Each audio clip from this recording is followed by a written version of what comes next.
ওই মিয়া ওই মিয়া এ আপনি দাঁত দিয়ে কি করতেছেন গরুর দাঁত দিয়ে এটা গরুর দাঁত না কি এর দাঁত ওই মেয়ে এটা দিয়ে তো আমরা শয়তান খেতাই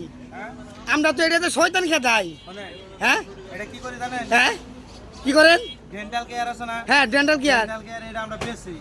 রে কি কয় দাঁতগুলো দেখছেন হ্যাঁ মহিলা মানুষের যে দাঁতের সমস্যা হয় না হ্যাঁ সমস্যা হয় এই দাঁতগুলাই ওরা সুন্দর করে কাইটা প্রসেসিং করে লাগায় হায় হায় গুষ্টি মারছে হায় হায় ওটাতে কি করে ভাই এটা কি করে জানেন কি করে ওটা দিয়ে যে সমস্ত মহিলা মানুষ একটু বেশি বুঝে হ্যাঁ আর জামাইরা এখন কিনা নাই হাই হাই রে তারপর আর দিয়ে মারলে দুঃখ পাবো না হ্যাঁ দুঃখ পায় এটা দিয়ে বাড়িতে ওরে বাবা রে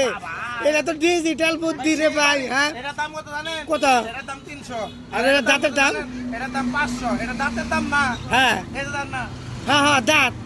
ওই যাইতে এই যে মহিলারা লাগায় এটা ফাঁকা না ভাই হ্যাঁ ফাঁকা এই যে দাঁতটা লাগিয়ে দেবো এই যে এই দাঁত ওরে আমি তো তা জানি না যে এই দাঁতই লাগায় তাই তো কই শালার এলাকার মুরব্বী রে এত তাড়াতাড়ি দাঁত লাগে লোকন থেকে দাঁত কোন থেকে ভাই গরুর দাঁত কি তো হাই হাই রে নষ্ট হয় নাকি মিয়া